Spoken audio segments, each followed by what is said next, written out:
What exactly does trauma have to do with your mental wellness, mood, and ability to stay regulated? That's what we're distilling and reformulating today at the Apothecary Table. Welcome to the Apothecary Table, a production of the Holistic Apothic. I'm Dr. Katie Simons, clinical pharmacist turned mental health coach, hypnotherapist, and medicine woman. Here, we compound something new, a conversation where science, psychology, somatics, and soul all meet, blended together for how healing actually happens. With the caveat that this is not formal medical advice or a substitute for medical or mental health care. Let's pull up a chair and dive in. Trauma is a hot word these days, but for all the hype, it still seems fairly misunderstood. So let's unpack it. First thing we know is that trauma is not the event that happened. It's the way that the experience of that event is stored in the nervous system. So not all traumatic events cause trauma, but all trauma is caused by painful events that were too much, too fast, or too frequently for too long for our nervous system to handle at the time.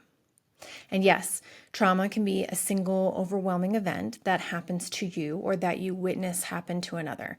We know that from the work of Bessel van der Kolk and others in the field of research on trauma that the remnants of pain, overwhelm, powerlessness all live inside our soma or our body in our nervous system. So cognitively, we may think we have dealt with a traumatic event by talking about it, but it can still live on in our nervous system until our body has had a chance to move through it, a process that is often referred to as abreaction or somatic experiencing, where the body releases the stored energy of a trauma through body movement and or emotions. So it's really important here to recognize that the cognitive thinking mind cannot problem solve or fix trauma because trauma lives in the body, not the mind. Now, here's where some things get misunderstood.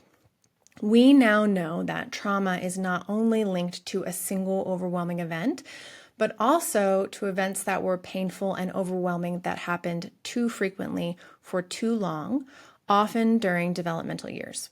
We call this developmental trauma, and it's linked to what's now being called complex PTSD. These things can be things like neglect, forms of punishment, bullying, witnessing fighting or violence, or just an emotionally unavailable or absent primary caregiver. The thing to remember here is that our brains have zero self-protection mechanisms or filters when we're born. When we look at brainwave states as adults, our brains go from delta when we're sleeping to theta, which is waking up or just falling asleep. It's that kind of in-between brainwave state. And then it goes to alpha, which is flow state, and then to beta, which is our thinking cognitive mind, our executive processor mind. So we operate mostly as adults in beta. And if we have great mastery of our mind, and we can slow our mind down, and we've practiced that, we can often go into alpha as well. We can also access alpha and theta brainwave states doing things like hypnotherapy and breath work.